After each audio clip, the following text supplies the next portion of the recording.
Sang Li yang saat ini telah mengendalikan tubuh Yan Hui kembali ke kediamannya bersama Junqi dan menemui Ying Ying. Sang Li mengatakan bahwa dirinya akan mengemasi barang dan tinggal di markas Longxiang untuk urusan pekerjaan. Tak lama dia pun pergi. Keesokan harinya, Menteri Luyang yang melihat putrinya semakin dekat dengan Junqi mencoba memberinya beberapa undangan perjodohan dari para pemuda berbakat. Malam harinya, Junqi menemui Ying Ying yang terlihat bingung dengan semua undangan perjodohan yang ada di hadapannya. Dia pun tak menganggap serius perihal perjodohan tersebut. 你还真把他们挑出来了。小姐若不想，这还不简单？你爹娘非要我挑，不是，那有什么办法呀？哎，不许吃了，还我！我只是一不小心。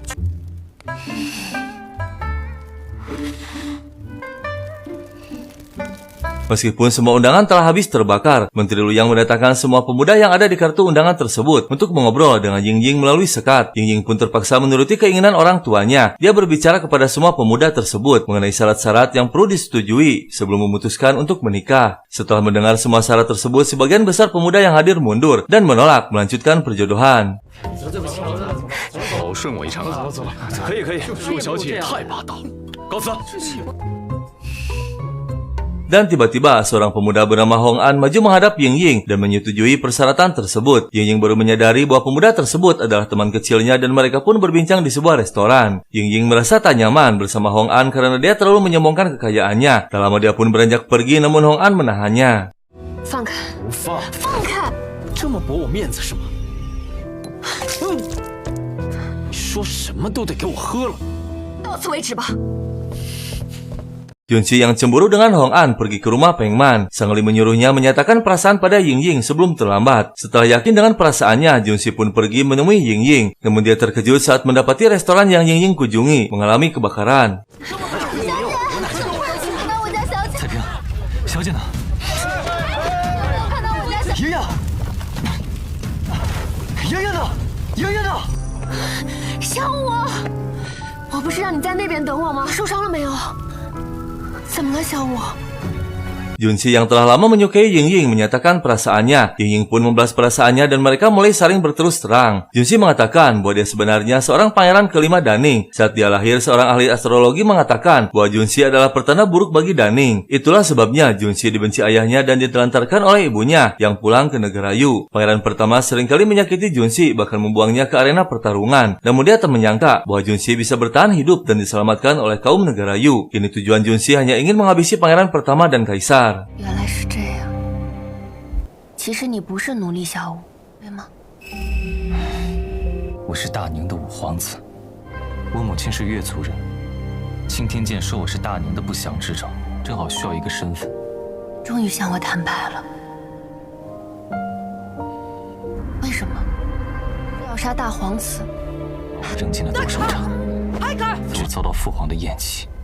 后想到我能活下来。 杀他们的方式有很多种。他们渡国殃民，但你能不能答应我？好。伤害到其他无辜的人。没事了，我答应你。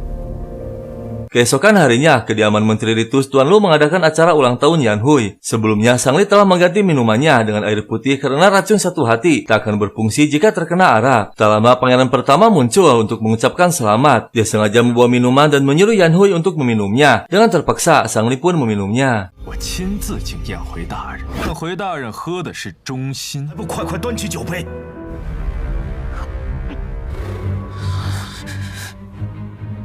好。 同心骨快失效了。 Yan Hui akhirnya kembali tersadar. Dia menduga bahwa Sang Li telah melakukan sesuatu dan memanfaatkan dirinya. Saat dia akan berpapasan dengan pangeran pertama, Junqi dengan sigap menahan dan membuatnya pingsan. Sementara itu, Ying Ying yang mencurigai perubahan sikap Yan Hui mencoba mencari keberadaannya di markas Longxiang. Namun salah seorang petugas mengatakan bahwa Yan Hui berada di Peng Man. Ying Ying sempat melihat Junqi masuk ke Peng Man. Dia pun segera menyusulnya. 这人怎么这么像小五？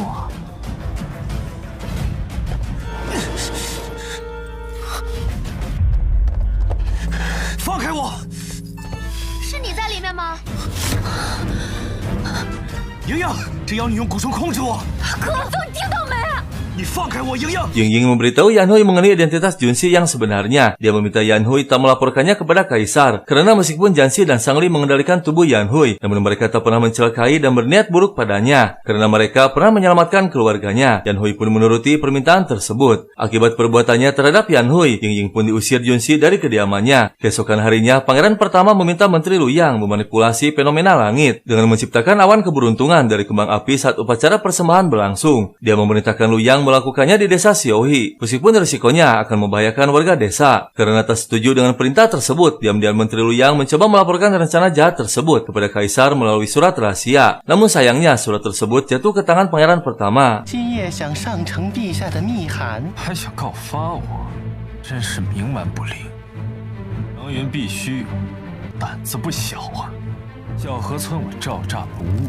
Ying Ying mendengar kabar tersebut dari ibunya. Dia pun menemui Junsi dan mengatakan bahwa dirinya akan memanfaatkan Junsi jika dia bisa menghentikan rencana pangeran pertama. Keesokan harinya, upacara penobatan pun berlangsung. Setelah dekret dibacakan, terlihat awan merah muncul dan semua yang hadir mempercayai bahwa hal tersebut pertanda baik. Tak lama, pengawal membagikan surat yang ditulis warga sebagai ucapan terima kasih atas prestasi pangeran pertama. Namun saat dibaca, ternyata surat tersebut berisi keluhan warga atas sikap angkuh pangeran pertama. Dan tiba-tiba Junsi muncul dengan menunjukkan bukti pengakuan anak buahnya yang ditugaskan untuk menghancurkan desa Xiaohi. Untungnya Junsi dan Sang Li telah memindahkan seluruh warga desa lebih awal. 我这里就有罪证，大皇子昨夜派人血洗小，可那哪是什么祥云？就是为了在立储这一天贴着小河村被毁后的火光，是你手下被抓后的恐怖。小河村的村民已经被我们提前转移了。 Junsi mengatakan bahwa semua warga saat ini telah menerima surat pembahasan mengenai kejahatan pangeran pertama kepada seluruh warga. Satu hari sebelumnya, Ying Ying mengarahkan para sarjana kekaisaran yang dikurung oleh pangeran pertama untuk menulis surat pembahasan. Mereka akhirnya berani mengungkap perbuatan pangeran pertama yang telah memaksa mereka menulis kebijakan palsu untuknya. 所有人手上都有这份檄文，我今日前来，那其中的黑暗。所有人手上都有这份檄文，可不是为了和你续这父子情的。现在整个大宁城中，虚伪的皇家面皮早就已经人尽皆知，彻底暴露在这光天化日之下。大皇子所犯之事，这些学子皆出自寒门，是普通百姓的孩子，是大皇子的罪行，但他们却被大皇子扣留。这些学子的心，我想请诸位再提一笔，举起蜡烛，不写赞词而书檄文。 讨伐当朝大皇子累累罪行。 Akhirnya Junsi pun dinobatkan menjadi Kaisar Daning dan Ying Ying menjadi permasyurinya. Dalam acara penobatan sekaligus pernikahan mereka, seorang utusan dari negara Yu datang mempersembahkan hadiah. Namun Junsi terkejut saat melihat utusan tersebut adalah Lingxi, ibu yang dibencinya. Junsi pun menemui ibunya secara pribadi. Lingxi menjelaskan bahwa saat pengawal rahasia menyelamatkan Junsi dari arena pertarungan dan membawa ke negara Yu, dirinya sedang bertapa untuk memulihkan luka hingga tak bisa menemui Junsi. 母亲如果是来叙旧的，那就不必了。朕已经收到了。 10几年了，海棠妈，你长大了，是母亲对不住你。越国暗卫从斗兽场里，你却在闭关养伤。您今日来的目的我明白了，如果是代表使臣而来，越国救过我，我会让越国融入大宁。3日之后，请回吧。彻儿，您就跟着使臣返回育才宫中久留。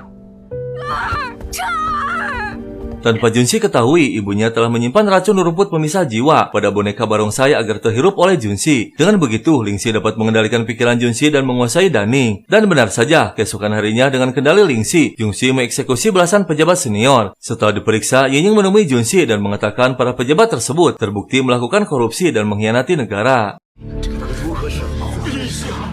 陛下三思啊！陛下刚刚都已变成摧毁我大宁的国君，杀了他们！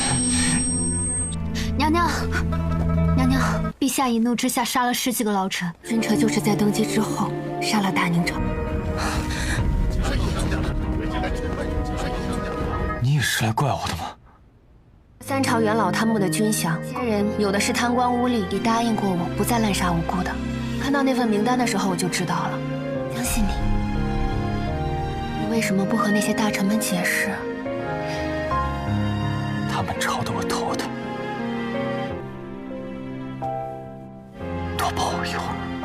Di tempat lain, Yan Hui merasakan penglihatannya semakin kabur setelah terkena racun satu hati. Seorang tabib mengatakan bahwa otaknya mengalami kerusakan dan khawatir akan mengalami kebutaan. Dia menyarankan Yan Hui pergi ke negara Yu yang terkenal dengan ilmu rahasia sangat hebat untuk melakukan pengobatan. Yan Hui pun berpamitan pada orang tuanya melalui surat dengan alasan pergi untuk urusan pekerjaan. Dalam perjalanan, Yan Hui mengalami kebutaan dan tak lama jatuh pingsan. Sang Li yang melihatnya tergeletak segera membawa dan mengobatinya tanpa memberitahukan identitasnya. 我是医女，我可以治你的病。你是？你怎么能让你知道我是谁？那你要什么？有姑娘能医好我的眼疾。 我还没想好。 Di tempat lain, Lingxi merasa perlu menambah dosis pada rumput pemisah jiwa. Dia memasak makanan yang Junxi sukai sejak kecil. Setelah melihat rumput pemisah jiwa mulai bereaksi, Lingxi mencoba merasuki pikiran Junxi. 这些你都忘了吗？还有那么多大皇子的余孽，快去杀了他们！这曾经都伤害过你，你还记得吗？去报自己的深仇。 Yingying merasakan perubahan sikap aneh Junxi. Sejak Lingxi muncul, dia merasa semuanya seolah kembali ke jalur kehidupan sebelumnya. Dia pun pergi menemui Junxi. Namun tiba-tiba dia terkejut melihat Junxi berdiri di antara jasad para pengawal pangeran pertama. Seketika Yingying menyadari bahwa pikiran Junxi kembali keder. Dia pun berusaha menenangkan suaminya. Lingxi yang merasa bahwa Yingying akan menjadi penghalang baginya, memasuki serbuk lumpur pemisah jiwa ke dalam bak mandi yang dipakai Yingying agar Junxi diganggu ilusi saat bersamanya. 想到他竟然三言两语。 既然陆莹莹是他的解药，那我就让这解药变成毒药。哼，你真美。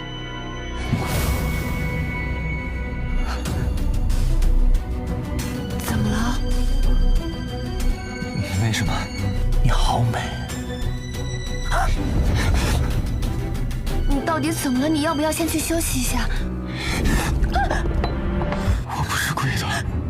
Saat Junxi berniat menyakiti tangannya, Yingying berusaha menyadarkannya bahwa semua ini adalah ulah Lingxi. Dia meminta Junxi memikirkan secara teliti apa yang telah ibunya lakukan terhadap Junxi. Tak lama, Junxi pun tersadar dan mengetahui niat jahat ibunya. Keesokan harinya, seorang peramal utusan Lingxi menyarankan Junxi untuk mengorbankan 100.000 nyawa rakyat Daning pada upacara persembahan. Junxi pun mendatangi ibunya untuk meminta pendapat. Namun tiba-tiba...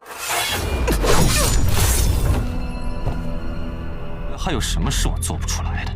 这是好手段，别装了，下毒伸到我大宁青天剑，勾结青天剑，杀了你又如何？彻儿，你别纵我了，来人，把他给我压下去！ Sebelum dibawa ke dalam tahanan, Lingxi mengatakan bahwa yang Junxi lihat bukanlah ilusi. Hingga malam harinya saat masuk ke dalam kamar, Junxi melihat Yan Hui sedang duduk menatap istrinya. Junxi mencoba membuktikan bahwa itu hanyalah ilusi, namun ternyata Yan Hui bisa dia sentuh. Tak lama, Yingying pun terbangun dan melihat Yan Hui. 人拦住燕回哥，你和燕回不是幻觉，这他问清楚不就知道了？现在神志不清醒，我们才是夫妻。 我知道我想要什么。来人呐！ Yingying merasa curiga dengan kemunculan Yan Hui yang tiba-tiba. Tak lama dia pun teringat dengan perbuatan Sang Li dan menduga bahwa Yan Hui yang baru saja dia lihat adalah Sang Li. Sang Li pun menemui Lingxi di dalam tahanan dan melaporkan bahwa Junxi telah mempercayai bahwa Yingying dan Yan Hui memiliki hubungan. Sehari sebelumnya, anak buah Lingxi mendatangi Sang Li dan mengancam akan menyakiti Yan Hui jika Sang Li tak menuruti perintah Lingxi. Setelah melakukan tugasnya, Lingxi mengembalikan tubuh Yan Hui dan berniat menjauhinya agar Yan Hui tak menjadi target Lingxi. Dan setelah beberapa saat, Yan Hui pun terbangun dan mendapati matanya kembali bisa melihat. Dia pun mencari keberadaan Sang Li. Yan Hui mengatakan meskipun dirinya tak dapat melihat, namun dia tahu bahwa orang yang telah menyembuhkannya adalah Sang Li. Sementara itu, Junxi menemui Lingxi, dan Lingxi pun menggunakan kesempatan tersebut untuk kembali merasuki pikiran Junxi. 给我打开大牢的牢门，你看现如今助你重铸新的天下，这世人都会负你，只有母亲一名合格的君王啊，但你手中的权力不会。 去， Akhirnya Sang Li menemui Ying dan mengatakan bahwa dirinya diancam oleh Ling Si. Sang Li memberitahukan bahwa Ling Si berencana menggunakan tangan Junxi untuk menghabisi seluruh rakyat Daning pada upacara persembahan langit. Ying berniat untuk mengendalikan Junxi dan meminta racun satu hati pada Sang Li. Namun Sang Li mengatakan bahwa racun tersebut hanya bisa digunakan pada satu orang, yaitu Yan Hui. Ying dapat menggunakan serangga baru namun tanpa dipelihara 10 tahun dengan darah. Maka serangga tersebut akan mempercepat kerusakan tubuh. Tak lama Ying pun meminta Cai Ping memberikan manik penenang jiwa pada Junxi dan memintanya datang menemui Ying. Setelah beberapa lama, Junxi pun muncul dan Ying menghirupnya agar serangga satu hati masuk ke dalam tubuhnya. Sementara itu, Ling Si sedang menunggu kedatangan Junxi di upacara persembahan. Setelah Junxi datang, Ling Si memintanya memberikan perintah kepada seluruh pejabat kekaisaran untuk meminum air yang dicampur dengan racun duancang. 让这宫中的所有人不出半炷香的时间，喝下这碗中的清水。只要他们喝下这水，才能得到这个天下。传令下去，让他们喝光这碗中的清水。给你们的山泉水。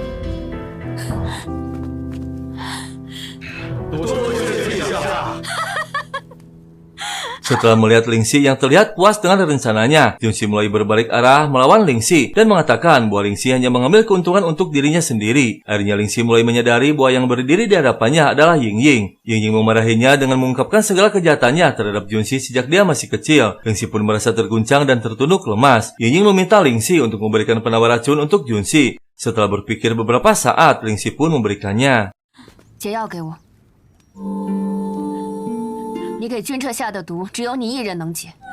是那狗皇帝的错。把他带到这个世上来，为大皇子日夜践踏，从未给过他一丝一毫的温暖。后来把他丢到大宁皇宫，给他的永远都是欺辱折磨，还想把他变成行尸走肉。但君彻不见。解药。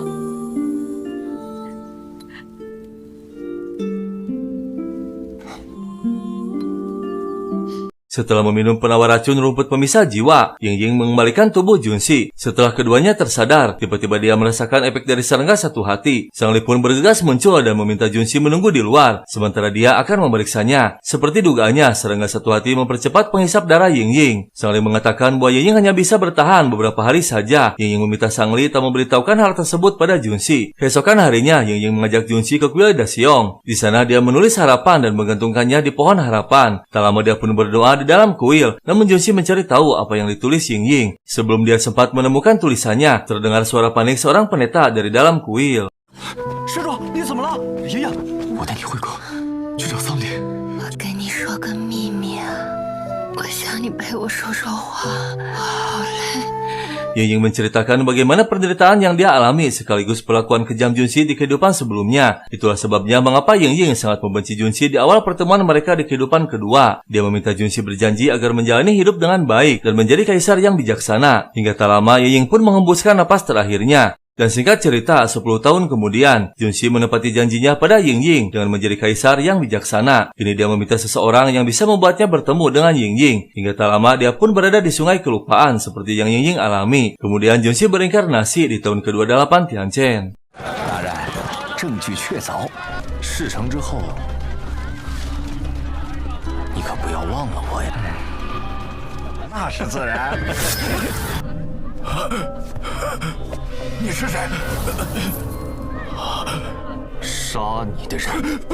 Di dalam festival lampion, Junxi mencoba menemui Ying namun ternyata dia tak mengenali Junxi. Junxi pun berpikir sebaiknya mereka tak saling mengenal sampai dia benar-benar membawa kedamaian bagi Ying dan tak berakhir seperti di dua kehidupan sebelumnya. Namun kemanapun Ying pergi, Junxi tetap akan mengawasi dan melindunginya. Dia bahkan menghabisi pangeran pertama dengan cara yang lebih mudah. 今日就在这里好好学习一番，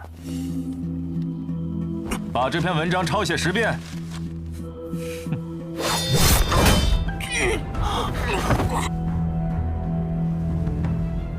我想让这个游戏更简单。 Suatu hari, Ying mendapat banyak lamaran namun dia menolaknya karena merasa selama ini ada seorang pria yang selalu berada di sisinya dan melindunginya. Dia pun mencoba melompat ke dalam air agar pria tersebut menunjukkan dirinya. Tak lama, Junxi pun muncul dan mengatakan bahwa dirinya memang menyukai Ying. Namun saat ini masih belum bisa menemaninya dengan alasan beberapa urusan yang harus diselesaikan. Akhirnya Ying pun memberinya waktu selama 1 tahun. Dan singkat cerita, 1 tahun kemudian, Yan Hui menikah dengan Sang Li sedangkan Ying berusaha melarikan diri karena dipaksa menikah dengan penasihat negara. 老爷，怎么没见莹儿啊？哎呀，你松放开吧，要不然您还是别跑了。跟我哥结婚，天赐良机，我不跑。知道您心里记挂着您的小神仙，说不定他都已经死了。刚满1年，说不定他在来找我的路上了。可您都等了他1年了。呸！别废话了，快走！啊，小姐，这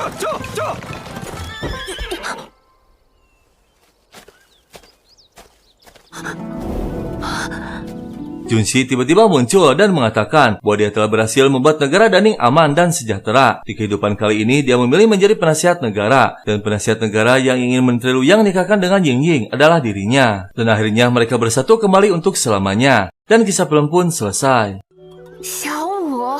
小五是还活着，国师的心快因心痛而死了。你是国师？